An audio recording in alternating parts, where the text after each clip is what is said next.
Check, check. Hello. Let's see if we got this going. Who the heck was that in my spot, huh? Let's find out. Anyway, welcome to Coffee Breaks Thursday with Jason Zalakis. I hope you enjoyed that little stunt there. I did that for you guys. I was, this week, of course, saw the new Halloween Kills movie. And I actually thought it was pretty good. I don't know if I thought the movie was pretty good. I thought most of the dialogue was pretty laughable, but I thought Michael was the best he has ever been. I really thought that he, almost lost it. I thought that let me make sure my volume is up. We got to make sure we can hear everybody. I thought that Michael was portrayed excellent. He was fantastic. The rest of the film, however, not the best movie I've ever seen. So let's just say that. Anyway, moving on. Once again, welcome to Coffee Breaks Thursday with Jason Zalakis. I am your host, Jason Zalakis. So, this show is produced by Warren Madden, and so we do it every Thursday at 11 a.m. Let's talk about some things that have happened during the week. Hey, what's up to everybody who's watching? Hey out there. Thanks for that. So I got a little distracted. Let's talk about a few things that has happened during the week before we bring on our guest, Cayt Feinics, who we're very excited to talk to. We have a great show coming up for you guys today. She's been in a lot of horror movies and written, as far as I know, a horror movie. So we're going to find out more about that. But before we bring her on, let me tell you what's been going on this week. Some pretty crazy stuff. Like I told you, I saw Halloween Kills. It was pretty good. I don't typically go to the theater anymore, but my kid was like, "Oh, I've never seen a Halloween movie in the theater. Could you take me?" And I was like, "Sure, I guess I'll do that." So I did it, and it was a good time. I enjoyed it. Pretty brutal. This one, they keep ramping up the stuff, and this one, of course, was no different. This week, I did a commercial for Pacific Catch. Which is a restaurant, a seafood restaurant, for those of you who don't know. And they are a seafood. Yo, what's up to director Andrew Chandra, who I did the trailer for, his movie. I keep getting distracted. Anyway, I did a commercial for Pacific Catch, which is a restaurant out of San Francisco that they're opening their first restaurant down here in SoCal, and I was in their, I guess I'm on their social media or whatever, their stuff they do. I guess it's a social media campaign. So I was on their Instagram and stuff and had a great time.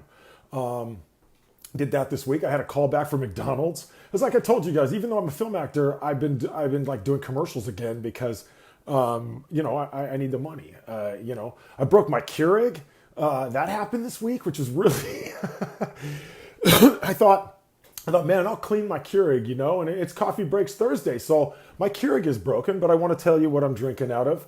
We're drinking out of a Ouija mug this week. And my family bought me this mug. As you guys know, I'm a big Ouija fan. I'm a Ouija collector. I used to have a huge collection of Ouija boards back in the day. You guys know that I'm formerly a toy collector. I'm formerly in the toy business before becoming your host and the star of some films. That I guess that's what they tell me. Anyway, but also this week at the Pacific Catch shoot, I got my first ever Do You Know Who You Sound Like? And I always hear Tony Robbins. Oh, you sound like Tony Robbins. But this time I heard, did anybody ever tell you sound like Will Arnett?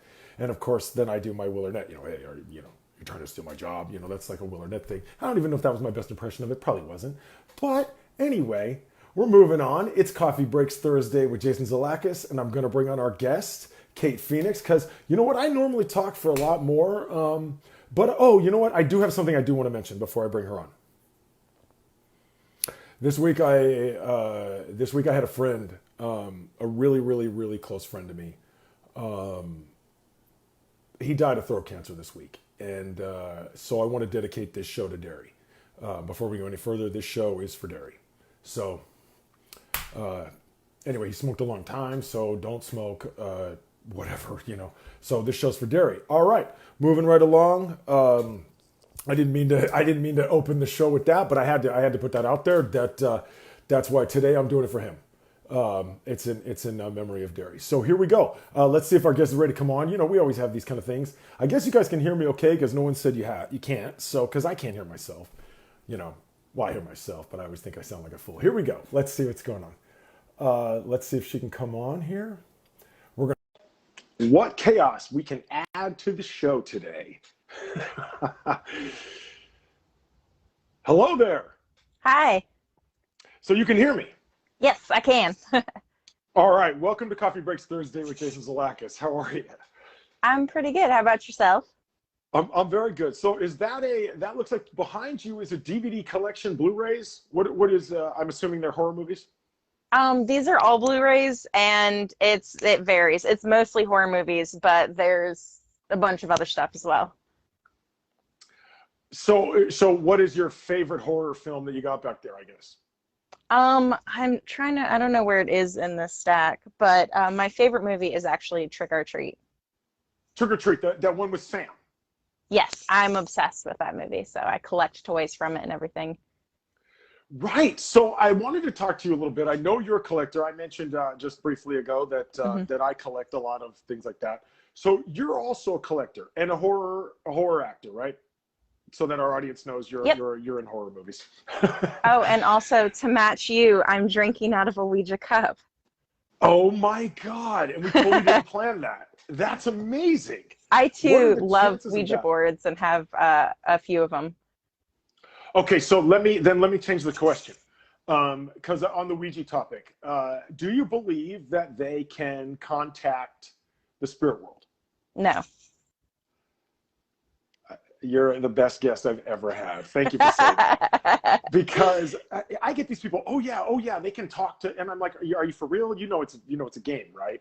So like I don't believe that Parker Brothers and Mattel have a gateway to Satan or anything like that. So that's what I try to tell people. That's what I try to I say it like I say it like almost every week on the show. I go, do you really think if there was a gateway that Parker Brothers would own the patent to it? Like, yeah. Right? Like there's, you know, Disney would own that realistically. So realistically, have you ever heard that thing that my father used to say, the world's not real. We're all standing in the turnstiles at Disneyland. Yep. Pretty much. You know, like it's like a, I can hear my wife laughing in the other room because my father really says that. So that was like my father knew about The Matrix before The Matrix was a film. Like my father was like, yo, life is fake. We're all in the turnstiles of Disneyland. You know? And so okay, so are ghosts real? Cayt, Feinics, are ghosts real? I tend to side with no, but I understand that getting into science, you know, stuff. Essentially energy doesn't fully dissipate, although we're like researching all of that information. So I guess the answer is, you know, possibly, but I don't fully like think that ghosts are in my house or around me or anything like that. Right, but you do collect, I think I read that you collect haunted dolls, or at least what you said were haunted dolls. I really like creepy dolls. Okay, so a little tiny bit of backstory. I grew up in a very religious home, and so I used to pray to Jesus that my toys would come to life. So now I just love like all toys and creepy dolls. I don't know why in particular. Like I love creepy doll movies. I love, all of that. I don't believe that, you know, and anything is going to happen to me because of owning them, or I don't really believe that they're haunted. I just think they're cool. Okay, so you thought as a kid, you thought, hey, Jesus, let's do this blasphemous stuff together. We should get off that. Yes. Yes. So you're like, yo, dude, if you can like walk on water and do all this fish, then why can't you bring my toys to life? Kind of like Poltergeist. Exactly. But you never saw it. You never were sucked in a closet. No. There was never a clown under your bed. Your braces never tried to kill you. Nope, sadly. So let's talk about so you don't actually believe then that the toys have a spirit in them. You don't believe that a doll can be possessed. No. So Chucky's not a concept you buy into? No, I think it's just an enjoyable movie. It's just a good film, right? Mm-hmm. So collecting Ouija boards and stuff, people used to tell me whenever I would buy them, and one of the reasons why I would buy them is because people would always tell me a story that went with them. like, oh my God, this board has never come in the house. I would let that thing in my house. You know, like have you had those same experiences? Um, I did have a friend. I brought a Ouija board to a photo shoot, and she was slightly intoxicated and was yelling at me that demons were going to follow me back home.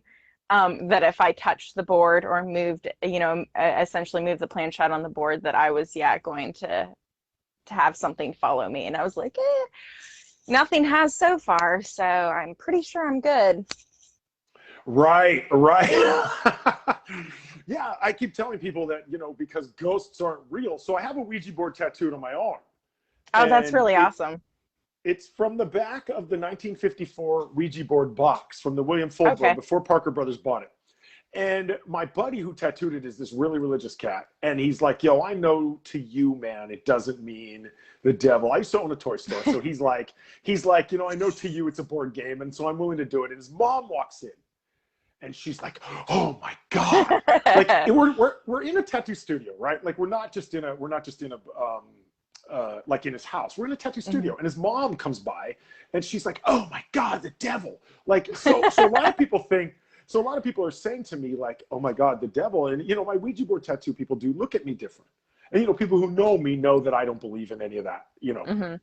But a lot of people have said also that tattoos are the link that you can like inviting, like you said, something will follow you home. So obviously your feeling on tattoos is they're not that. Yeah, no, I'm perfectly fine. I mean, my mom hates the hell out of them. She thinks like this in particular is, because I've got Satan's face. It's the Mystic Seer from the Twilight Zone. But because I have that tattooed on me, it's The Mystic Seer from the coin box that's in yeah. Oh, that's incredible. And what is that on top? A rat? Is that a snake? Yeah, so his name is Rat Serling. So he's got his little cigarette that he smokes, like Rod Serling. And the whole thing is that ask me the yes or no question comes out. That's what you're supposed to ask it, and then it gives you the answer. That's incredible. And so I read that you have an angry candy corn. I do. Let's see that too. Here, this will be a little bit easier if I stand up. So there it is. It almost kind of resembles the screamer from, from Pal Peralta. You know, the hand that has the... Yes. Yeah. So this was actually designed by my friend Matt. He owns a company called Seventh Ink. So he sells like really cool t-shirts and stuff. And this was a pin. He had a set of 3 of them. There's like one with an eyeball and one with horns. And I told him, I was like, one day I'm going to get that tattooed on me. So eventually, like 5 years after I said it, I finally did. So you mentioned that your mom doesn't like the tattoos. Oh, no. Not so at all. What does your mom think of naked cannibal campers? So we kind of have this policy that it's the don't ask, don't tell. They found, what was it? I think it was Death Escort Service. They found out I was in that. And they like lost their minds. I was using my real name at the time. And so they actually were like, don't shame the family name. Please get a stage name if you're going to keep doing this. And so now we just don't talk about it. Okay, so right. So that's sort of like my mother. I show her my parts in films and she goes, "Oh, Jason, you were fine, but I don't like that kind of movie." Like, and so let me ask you a question. Are you into, because of Naked Cannibal Campers made me think of something, which I don't know why it made me think of something that's odd, but are you into true crime? Is that something you also do? Being a horror actor, being a collector of things, is true crime something, is that like your deal? Actually, no. I don't really like the real stuff unless it's particular like serial killers. I guess I like the psychology behind it. Like for example, H.H. Holmes. And so with that, I don't know, kind of the stuff that he did, it fascinates me. But as far as like, I don't know, like the stuff now, I can't look it up. I can't look at like news stuff. It freaks me out.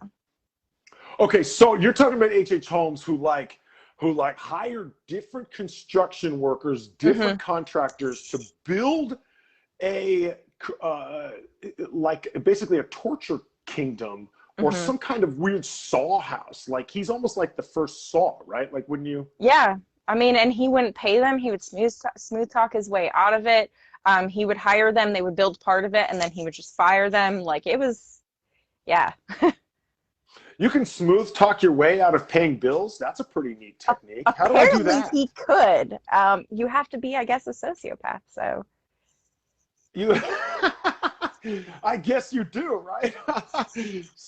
So you don't. You're not, so when you talk about when you talk about my wife laughing in the background, I can hear her. She's watching herself in the other room. She's cracking me up. But you're distracting me. Stop that shit. But anyway, so she's usually not home on Thursday. She's usually in the office, but she's home today with so she's here.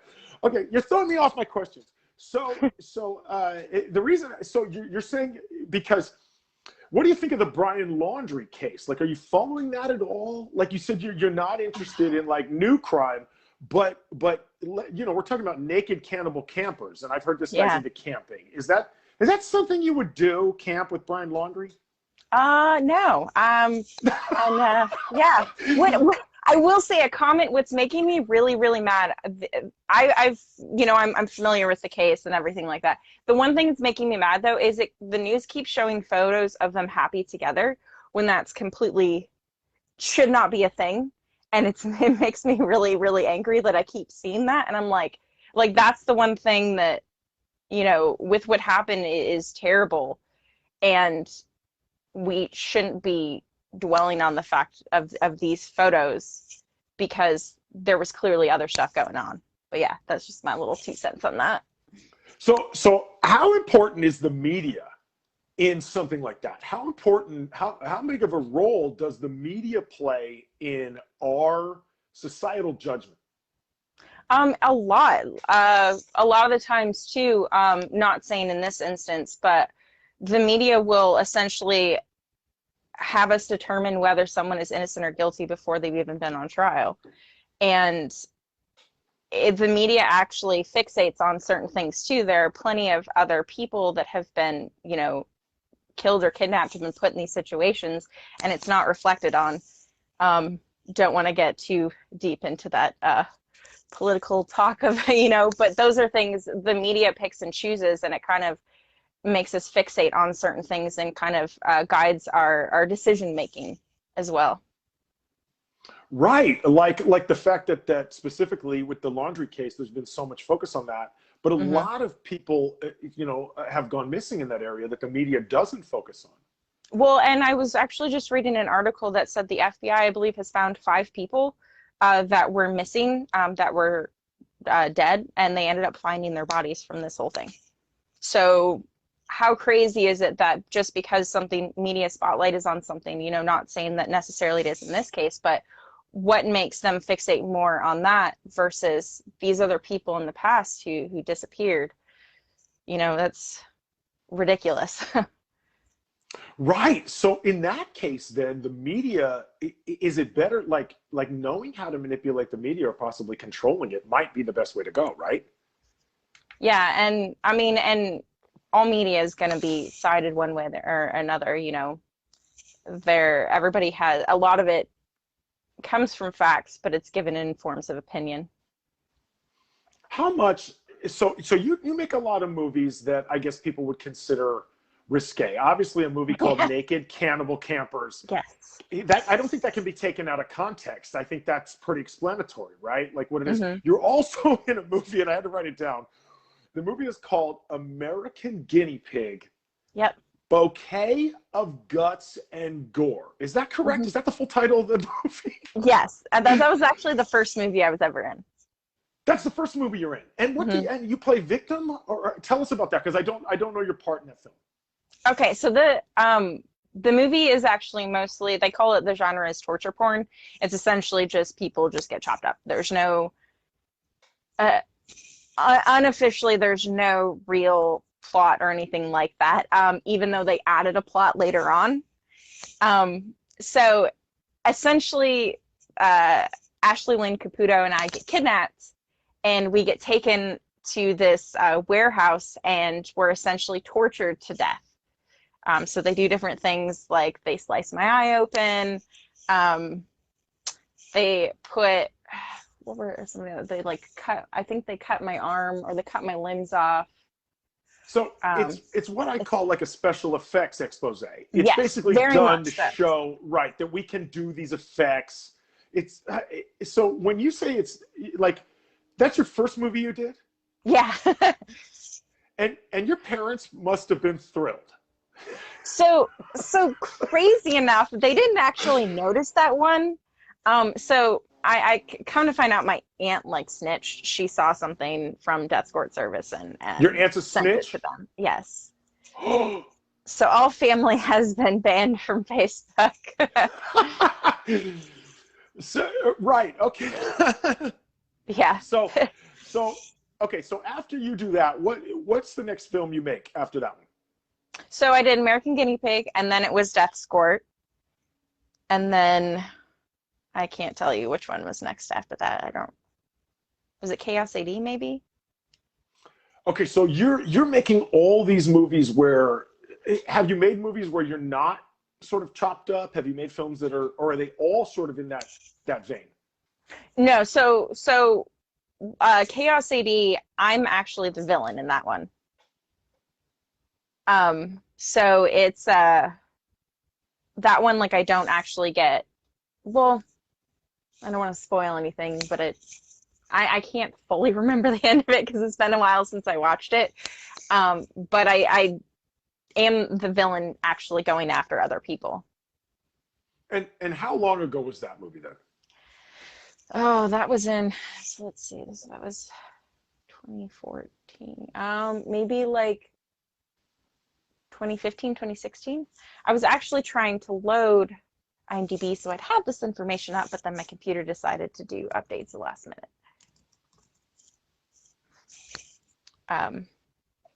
But yeah, so that one was like around there. So it was like 5 or 6 years ago. Okay, so is that about how long you've been acting? So I've been acting since, I mean, obviously like in high school I did stuff and everything like that. But with the first one being, let me see, American Guinea Pig was 2014, so that was the first year. Okay, so about 7 years, you would say, or I Yeah. mean, you've been acting prior, probably before that, but so you did a movie called Zed's Dead. That was a hmm Pulp Fiction takeoff. That was about the two guys. Can you tell us about that? Yeah, so it's about the two guys in the pawn shop and kind of like what happens to them. Because Sean Donahue, is the director, thought it would be interesting to actually come up with a scenario based on who they are, because they are some pretty interesting characters from the film. So yeah, so essentially it's them and how they handle their pawn shop business, which is actually going after people and killing them. Okay, right. So you expanded sort of their legacy. Now, in your film, Mhm. Zed's Dead, is it a sexual-based killing or is it just they are just murderers? It is still a sexual-based killing, It's much still a like the sexual. movie. Yeah, very much So, so. so that movie, am I understanding right that that movie got a lot of traction? That movie did some pretty good publicity because I had heard of it before I knew you were in it. Yeah, I think a lot of it too. I mean, with the fact that it's a side story of Pulp Fiction, and that cover with sushi on the front of it is just a beautiful cover. It Homaging, mimics the yeah, the poster, right, original. right. hmm Yeah, it's So really well done. yeah, so I think that one did pretty well. I believe out of like the two that kind of came out, I would say one right after the other, Naked Cannibal Campers, I believe actually did a got more attention because, and then they did the comic book and all of that as well. Oh yes, I saw you were on tour for signing the comic book, and so you or on tour. I mean, I don't know if you were on tour. You went to conventions and signed it.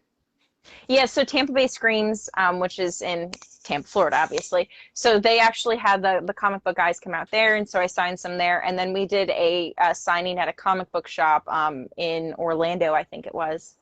So yeah, I've done a couple there. And is that where you live in Florida? Yeah. Hmm. And why do you do that? Why am I here in Florida? I Right. ask myself the same thing quite often. So, Why have I stayed here? I mean, Disney is one of them. Disney, okay. So in Los Angeles here, I pick on Florida a lot. It's one of the things I like to do. Producer Roy Madden is from Florida. A lot of our guests on the show are from Florida because he picks the guests, and so I pick on Florida a lot. In the part of Florida that you live, do you have the manatees? Do you have the snakes? What do you have there? Everything but gators. We have a lot of gators. You have a lot of gators. Yeah. Where I'm at, yeah, there's a lot of wildlife. Is there anything you're afraid of naturally, like sharks or spiders, or like is there something that Cayt Feinics goes, yo, that ain't cool? I would say like palmetto bugs and spiders. I'm Palmetto occasional. bugs. Yes, they're gross. They're essentially giant cockroaches. I grew up in the Philippines and they are infest your house. Like, so imagine like palmetto bug size trying to get into your house. So they freak me out and they fly So, and just no.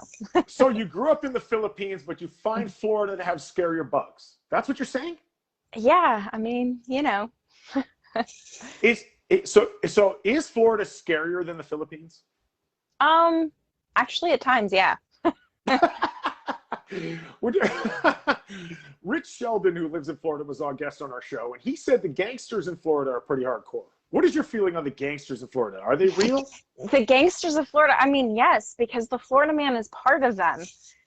And it's Florida just, man, I've never mentioned him on the show. Have you ever met him? um, I've met some that could be considered Florida man, yes. There are Florida's a very special state. We'll just call it that.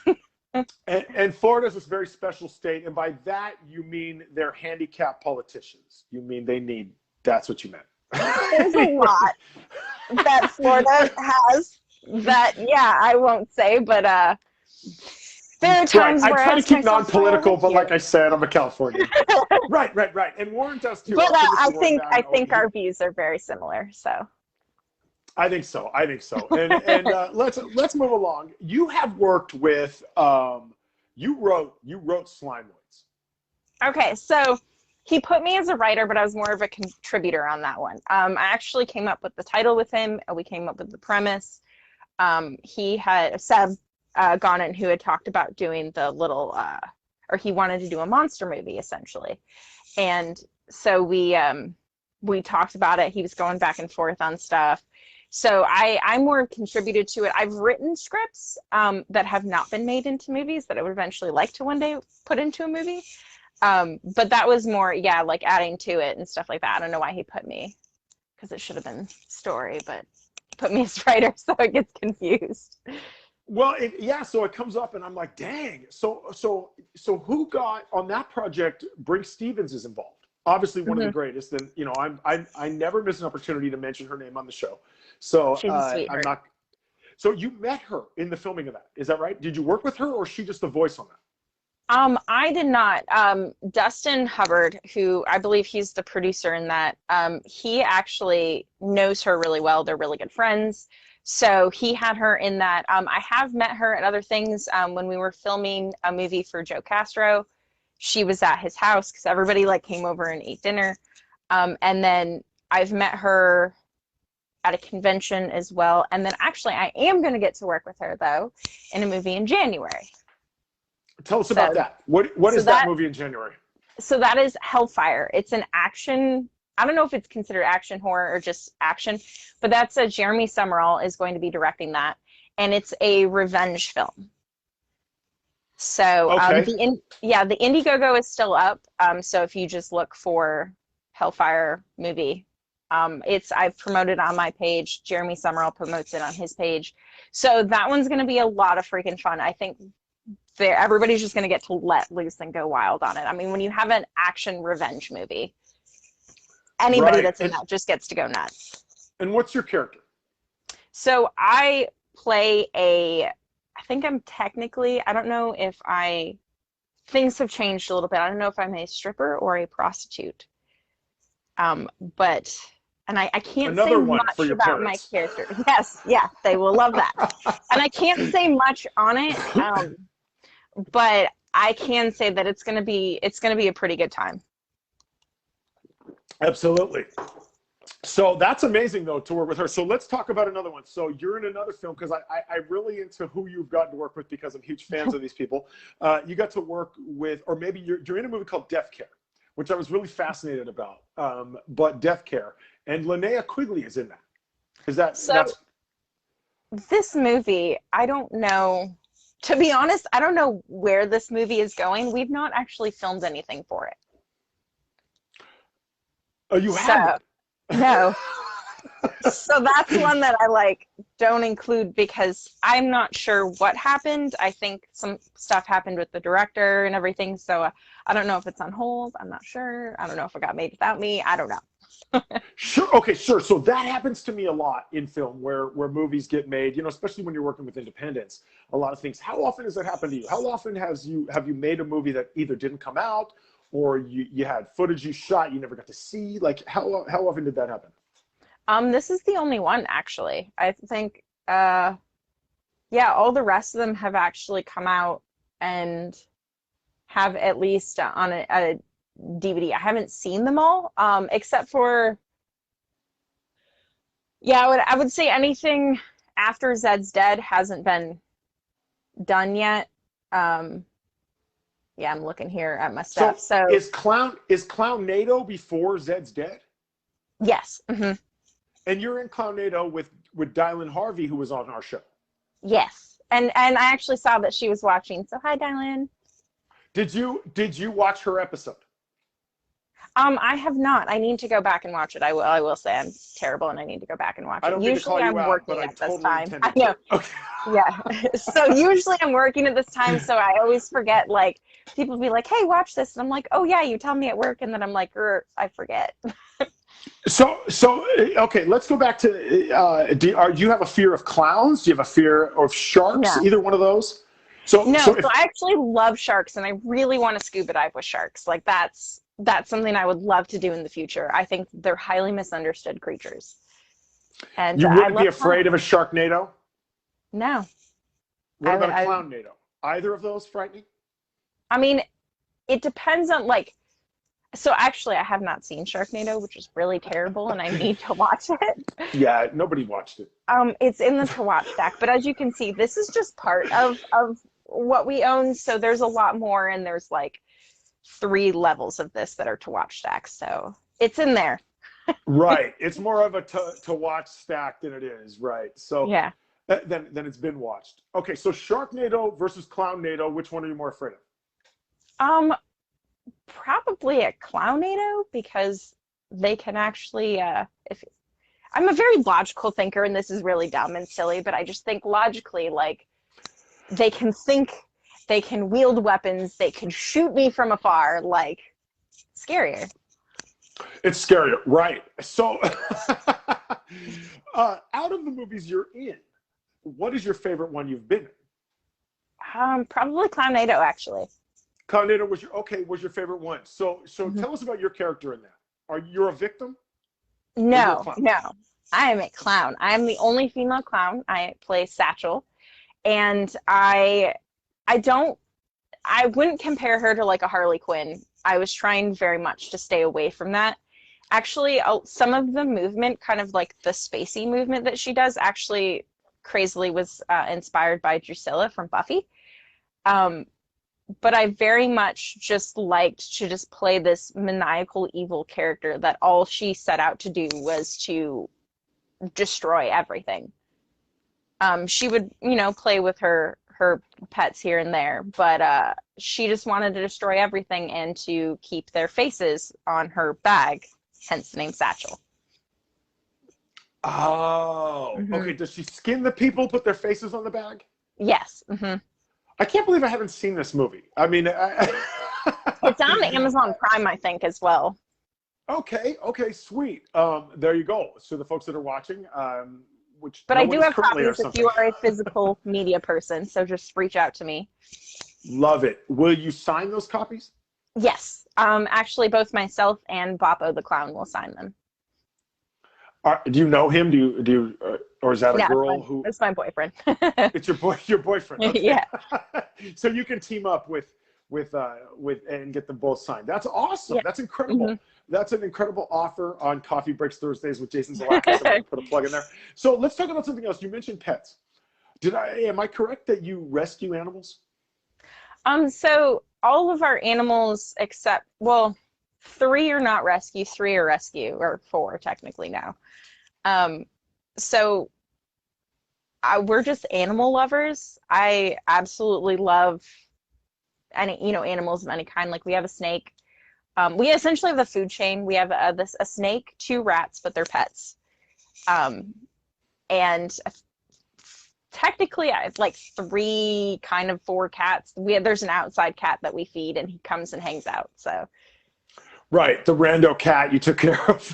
Yes, he's all black, and we've named him Erebus. But yeah, we have 3 other cats. Normally we would only have 2, but we fell in love with this one rescue, and he was missing an eyeball and looks like Church from the new Pet Cemetery. So we had to just get him. Right. That's funny. That's how I got my kid. I was like, yo, that one looks like Gabe. I'll take that one. Just that, yeah.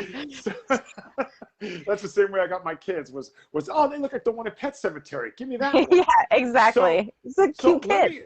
Yeah. He totally is. And that truck fucking sucks, right? Yes. So let's go to, I wanted to mention Linnea Quigley one more time. And the reason is because we always do Toy of the Week on this show. And I don't know if you've seen an episode of the show, but we do Toy of the Week. But this week we're going to do I keep everything in a jar because I keep it all like it's specimens. But this week I'm showing I can't even get this jar open. That's how long it's been sealed. There we go. This bracelet. I'm losing a jewel here to show it to you. I got to pick that up later. Let's see. Must have gone on the floor. Anyway, this bracelet was worn by Linnea Quigley. That's rad. I got a little picture of it on the back of the jar, but she is, you can see it on her wrist right there. Maybe. Anyway, she is wearing it, and I keep it in this jar because I don't want it to decompose or anything, right? Like totally creepy. But she wore it in a animal video to help animals that need to donate to the SPCA or stuff like that to help for their because she's animals. a big rescuer. A huge rescuer. So yeah. Shout out to Linnea Quigley. Your bracelet is on the show this week. There it is. It's sort of a creepy specimen I keep to her. I also have a poster collection for Linnea Quigley, so I wanted to fit that in. And speaking of collectibles, I read that you have a telegram from the Indianapolis. Is that right? Yeah, so it is actually a copy of, so for those who don't know, the USS Indianapolis is actually the biggest shark attack in history. And I've been fascinated with it since it was a kid. Long story short, the government blamed the captain. This kid actually ended up discovering that the captain was used as a scapegoat years later. But yeah, for Christmas last year, I got a copy of the telegram that was sent to one of the sailor's parents telling him that he was dead. But he actually then photocopied them and sold them, and he actually signed it before he passed away. So he's passed away now, and I cannot remember his name off the top of my head, and I feel really bad. So they said he was dead, but he wasn't? Yeah, pretty much they were essentially telling these family members that their family members were gone because they didn't know where the heck these people were, because they were carrying parts for, I think it was Fat Boy, that they were carrying actually to the Philippines to put it all together. So, yeah. And what is Fat Boy? Is that the bomb? Fat Boy was one of the bombs, yeah, that was dropped on... right, okay. On Japan, yeah. And little man or little man and Fat Boy, Boy like and oh my goodness, I just had it. Right. I knew the plane was the Enola Gay because OMD sings this song. Well, I knew that. Right, I knew the plane was the Enola Gay because I had the word "gay" in it. And growing up, that was like something we got hooked on. So stupid. So I also saw that you had a NASA documentary. And I wanted to take this opportunity. Did you watch the NASA documentary that you bought? You have a million DVDs. I'm still watching it because it's a couple episodes. So yeah, I think it was When We Left Earth or something like that it's called. But I love space. What is your thoughts on Walmart selling tank tops that say NASA on them in the boys section, but not in the girls section? Angry because I actually go into the boys section and buy them anyway. So I just want to shout out Kohl's. I don't know if you guys have Kohl's in Florida, but Kohl's actually has NASA shirts in the girls section. I went and looked, and I stopped my wife and I go, look at this, check this out. It's like amazing. So shout out to Kohl's for that. So I actually have a shirt from Target it's NASA, and it's really cool because the back of it is like 80s looking. It's showing the rocket taking off, and it was in the guys section in Target, but I was like, no, this is mine. Right. So what do you feel like they should like something like specifically like that should be sold in both sections? Definitely. I think I understand why clothes, are essentially separated by gender, even though anyone can wear whatever the hell they want. But toys I don't think should be, and we should stop separating and putting the pink stuff over here, and that's what Mattel, I know a lot of it is to get money, but I think it's cool that Mattel is doing like Barbies that with different like STEM careers versus just Barbie being Barbie. Right, absolutely. And I read California is making a law that says you have to, or did pass a law that says you have to, as a toy company, or no, I'm sorry, as if you're a retailer with something like over 500 employees, you have to have toys from, like you have to have dolls in the boys section, you have to have tools in the girls section. Yeah, I think it's important. You have to. So I saw that Barista Ken has a man bun. Should Barista Ken have a man bun? I mean, let's be real here. I don't think anyone should really have a man bun, but to each their own. No one should have a man bun, so definitely not Barista Ken, right? Because I don't know a whole lot of baristas that have man buns. I guess I should pay attention to that. But recently you worked with Jonathan Moody, who we've mentioned on the show before. Mm-hmm. And so recently you were with him shooting. Tell us what that was. I know I read it, but tell me what it was. Yeah, so that was, it's part of his Campfire series. And the short, I believe, is called Love Spell, I think is what it is. I think that's what it is, right. Yeah. I'm not sure how much I'm allowed to say. But essentially, we're going to say character, it all. My character does something and screws everything up, and everything just goes downhill from there. It takes a turn for the worst, and you're just like, okay then, okay. And you flew to Virginia? You flew to Virginia to make that movie, right? Yep, yeah, I was there from Tuesday to Sunday. I actually just got back this last Sunday. Okay. And so we mentioned him on the show because he's worked with Liz Fletcher, or I guess they were going to work together or something, but she's in the movie Coffee Breaks, which is why the show is called Coffee Breaks. That's why we mentioned him on the show.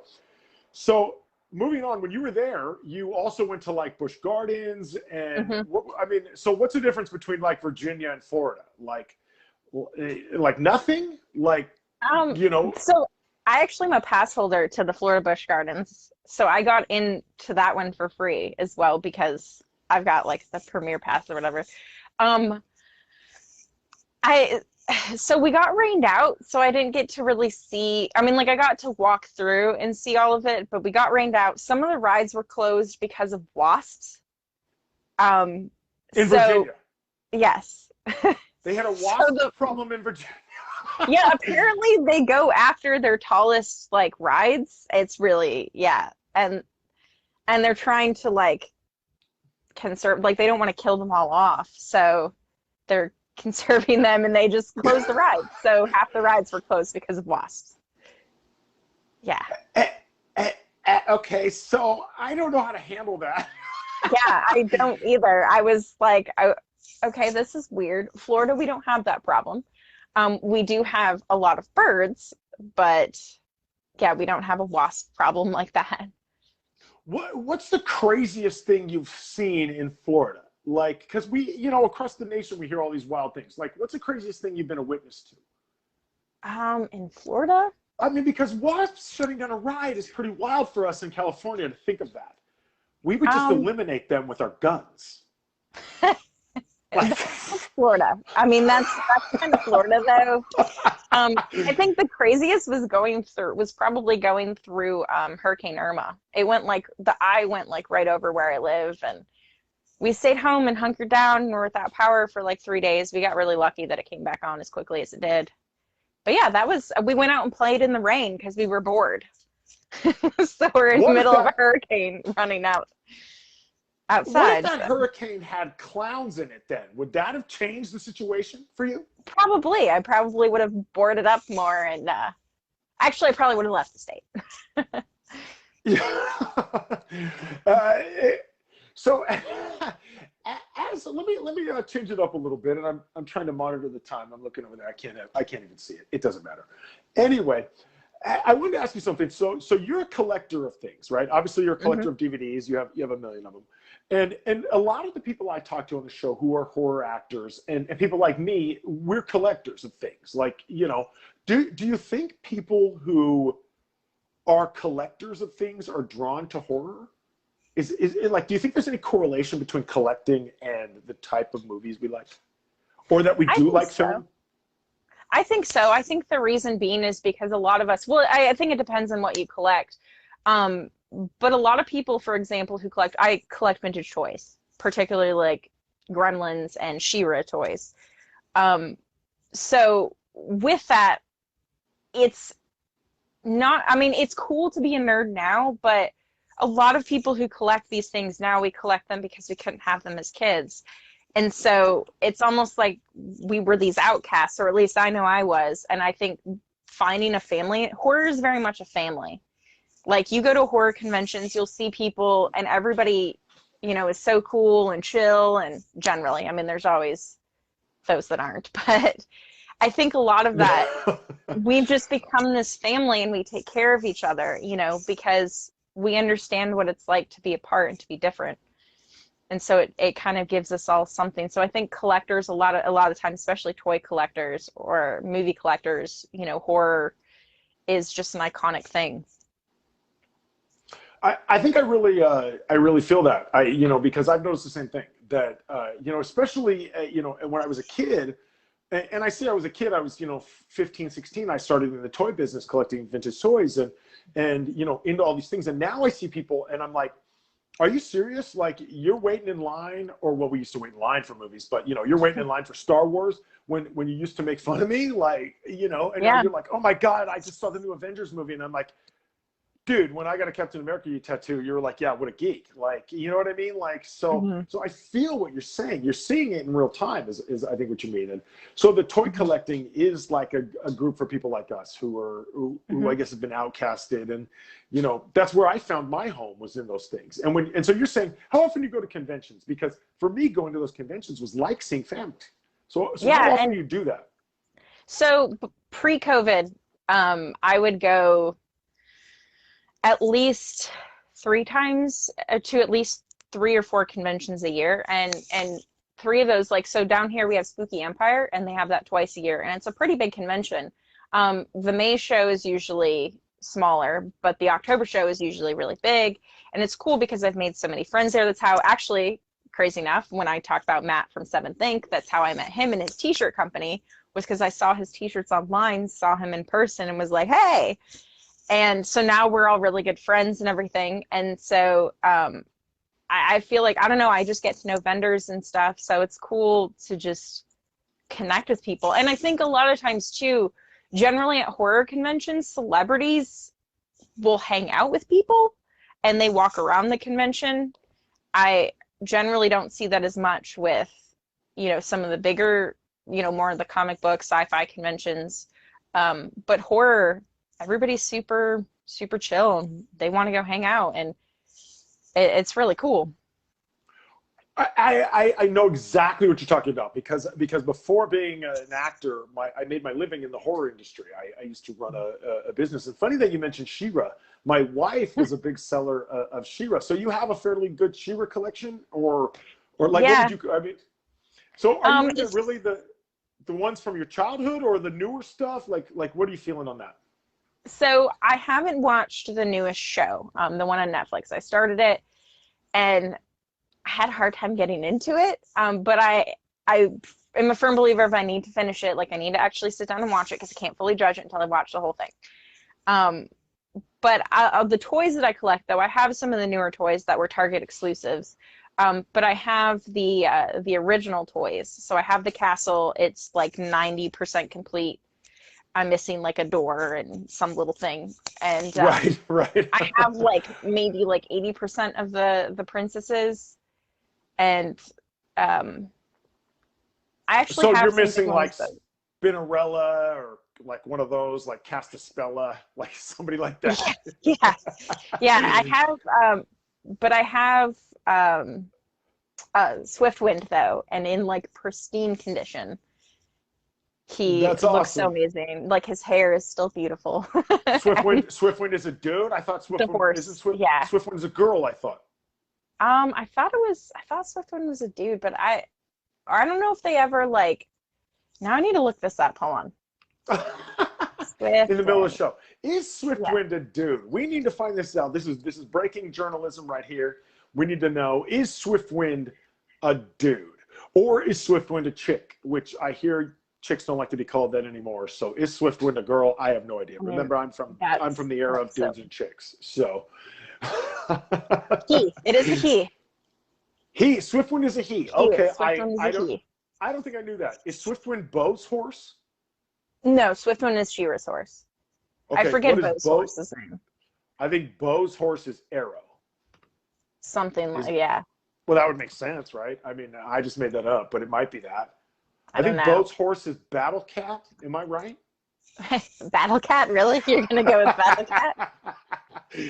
I think Bantha. I think a Bantha is what. It is Arrow, by the way. It It is is Arrow. Arrow. Look at me. Yeah. Oh, points. So, so moving along, let's talk about what you have coming up. Tell us what you're excited about. Obviously, the movie with Jonathan Moody. Tell us what else you have coming up. What are you excited about on the horizon for you? Yeah, so Hellfire is the next big thing. Unfortunately, Naked Cannibal Campers 2 did not get funded. So sadly, we won't be doing that. But Hellfire will be the next big one. And that one, I think I'm filming for like 8 days or something like that, which is actually pretty long for an indie film. Usually, I think the max I've ever filmed was actually has actually been like consecutively, maybe like 3 days in a row, because we all have 9 to 5ers usually. So Sure. yeah. 3 days So, in a but row, right? Hellfire, Friday, Saturday, Sunday. yeah, yeah, exactly. Sometimes Monday, maybe. But yeah, Hellfire will be the next biggest one. So I'm super stoked for that. That's definitely going to be a good time. I have a couple other ones, and this is terrible, that I have coming up next year, and I can't think off the top of my head what they are, but they're more of in the talks of things. Nothing's been planned. COVID has put a lot behind, which sucks. But I am looking forward to, hopefully at some point this year, the next Todd Sheets project will be released. And what is So, that? Can you tell us? that I can tell you, I think I can say it's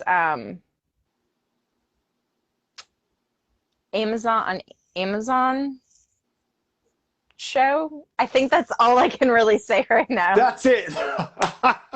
I think it could potentially be on a network. Yes, Is what you're saying. somewhere. Yeah. So, Yeah, so this one is different than I've ever done before, so that'll be really cool. But yeah, I can't really. But once everything is like we get the go ahead, I will be blasting it all over the place. okay, right. So and I understand as a working actor, I get it that you can't really give a whole lot up, and we Yeah, can't say a lot of it sucks, things, and but especially yeah. when productions are coming out. So let me talk about candy a little bit before we don't have a whole lot of time, but let's have a little fun. What is your favorite Halloween candy? Oh, dang, it depends on my mood. yeah, like I don't know, like I really like gummy candies, like sour worms and stuff, but I also really Okay. like pixie sticks. I really love sugar. Like that's Sugar in general. yeah. And so Halloween being in the store, is that a chance to decorate or is that a chance to buy home decor? Home decor, 100%. I just bought a flashing Beetlejuice sign the other day. A flashing Beetlejuice sign. So it shows you Yes. Beetlejuice's wiener through a trench coat. I mean, that would That's be what you even more amazing. that's Sadly, what you mean though, by flashing Beetlejuice, right? I wish. I wish. What if he was Um, all, hey, I'm feeling frisky, and then he's like, you yeah, know, it'd be I great, you own know. that trademark. I just made that up. Trademark to the audience. Don't be stealing my idea. I just made up flashing Beetlejuice. so, so Cayt Feinics, I've enjoyed talking to you so much. Tell us well, I know where, but tell the audience where they can find you. How can they get a hold of you if they want Yeah, to have you naked in a cannibal movie? so Potentially. the best option would actually be to message me on either Instagram or Facebook. And of course, everything has to be super complicated, and I spell my name really weird. So on Instagram, it's The Risen Feinics, but Phoenix is Feinics. And on Facebook, you can find me on my actors page or on my regular Facebook. It's just Cayt, Cayt, and then Feinics, Feinics. And did you pick the Risen Phoenix because of your throwback to Jesus? Yeah, He so is. actually, yeah. So it's essentially because it's really cheesy and hokey, but I love it. It's essentially because the phoenix rises from the ashes, it essentially destroys itself, and it like bursts into flames and then comes back. So it's kind of symbolism, but it just became a thing. Of course, and I, Yeah. I know it had nothing to do with Jesus, but I thought, man, that sure is fun to say. I mean, it kind of does, me getting out of that. So Okay, so your first name I'm sorry, C A. Cayt, Mm-hmm. Cayt, and then your last Yep. name Feinics. Yep. Correct. Okay, so but pronounced Cayt Feinics. Yep. So all right, so one more question before we go. The reason I Mm-hmm. mentioned candy is I just learned this stellar fact that you know banana candy, right? Is that something you eat? Banana candy? No. That's something you I will don't you say no. I don't eat banana candy. It's gross and it doesn't taste like bananas. So that's funny that you mentioned it doesn't taste like bananas. What if I told you, and this is a true fact, it actually tastes like bananas that they don't sell anymore. Oh, That that's weird. right? Like, so when they made the candy, those bananas were plentiful, and those were what we were being sold in the grocery stores. But the bananas were being sold in the grocery stores now aren't those same ones because the banana changed. So we're now a different flavor banana, a totally different type of banana. That's actually fascinating. I love facts like that. So, yeah, that's really cool. So there you have it. So Gross banana tastes like gross bananas we don't have anymore. They taste exactly like it. I just don't like that flavor. So It's gross. if that banana, if you went into the store and that banana was suddenly on the shelf, you'd be like, these are the I mean, worst I would bananas try I've it. ever had. I would try it first, but it You probably would try it is. first. Is there anything you won't eat? What won't you eat? I don't know. I'll try anything once, Like, I would eat minus like tomatoes. weird stuff. But You yeah, won't no, eat, like you won't eat I, tongue. I mean, actually, okay. So I've eaten brains. I've had pig brains. Um, I've eaten like fish eyes and stuff like that. So there's not a lot that I won't try at least once. Is there anything now, though, you're like, boo on that? Like, Um, like, so now I don't really eat meat. I eat fish and veggies mostly, but I don't really eat meat. But so I guess that, but I'm trying to think of like what I absolutely positively won't eat. so Peas. you don't eat Peas are disgusting. peas. Yes. Peas. Peas You're are like, nasty. absolutely no. Someone serves No, peas. There's it's no a way I'm eating. texture thing. Ugh.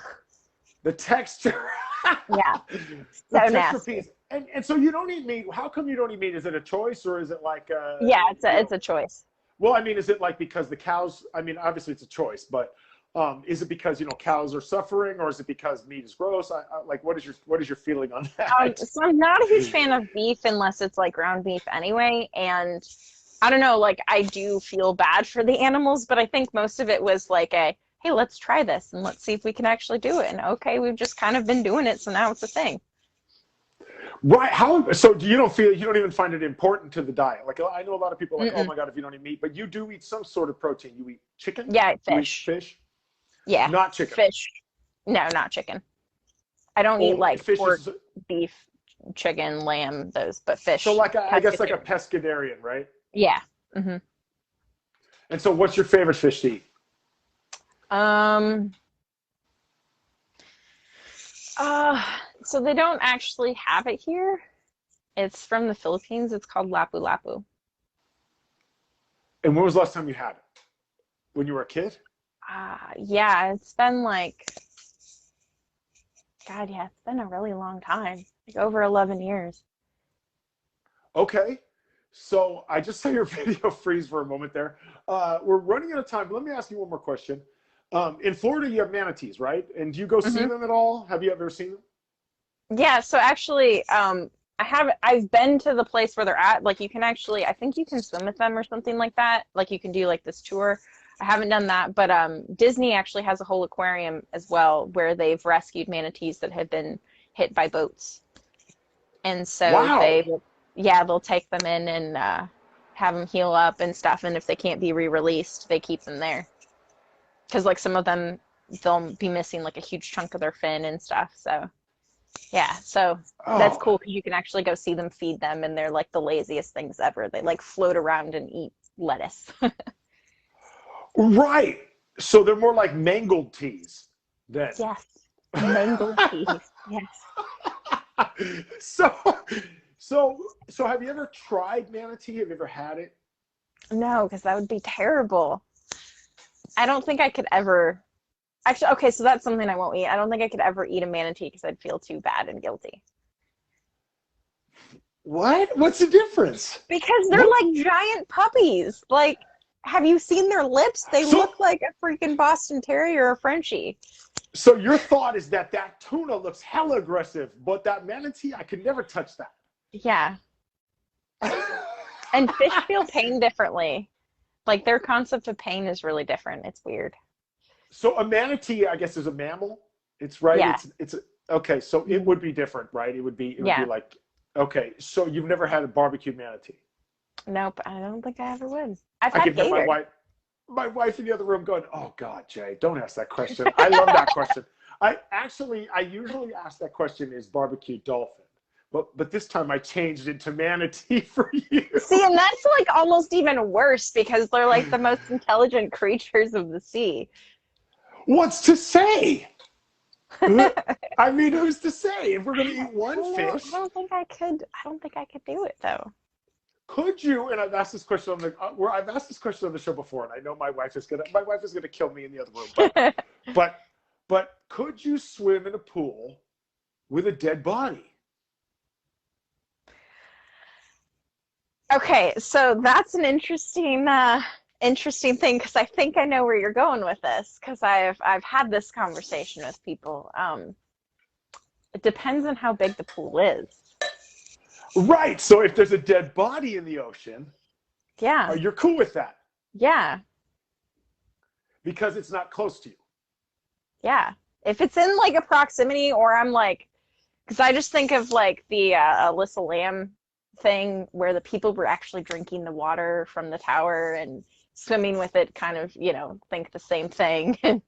Oh, you mean from the Hotel Cecil? Yeah, yeah. Right. Where people are So, actually like, oh, hey, this water tastes funky, but I'm still gonna drink it. Ugh. for real, the truth is, I think about that. I think about that a lot. I say to myself, man, I don't think I would have known the water. I would have been like, this is a shitty hotel, right? Yeah, yeah. Like, so, okay, so anyway. I know that takes us down a whole other. Right, like, so the Hotel Cecil, like, so you have some interest in true crime because you obviously watched the documentary. Yeah, okay, so I will say, like, I've watched stuff, I've done my own research on that, and I do really like really crappy ghost shows, but not that one with that dude. What's his name? Zach Bagans. I don't like him. Oh, okay. Oh, you don't like Zach Baggins, the guy who runs the No. Zach Baggins Haunted Museum in Las Vegas. Yeah, no. And why don't you like Zach Baggins? I don't know. Not that I want to like assume someone before I meet them, but he just kind of seems like a douchebag. Right, but you kind of own like the coolest place in all of Las Vegas. So there's like, that. but if I were like to meet him, I would not be like, I'm not going to meet you because you're a douchebag. I'd fully give him the opportunity to change my mind. Right. So, so we're out of time, and I love that. I sort of love that ending. Cayt, I want to thank you for being on our show. Thank you so today. much for having me. You're a wonderful guest. You tolerated all my silliness. You're the first guest to come on and acknowledge that ghosts aren't real. So thank you for that. Shout out to the audience for watching. Thank you guys. Next week we do it again, 11 a.m. Shout out to producer Warren Madden, who puts the guests on. Cayt, you've been wonderful. Thank you for being here. Thank you so much. We'll see you. I hope to work with you someday. Thanks so much. Sounds good. Peace out.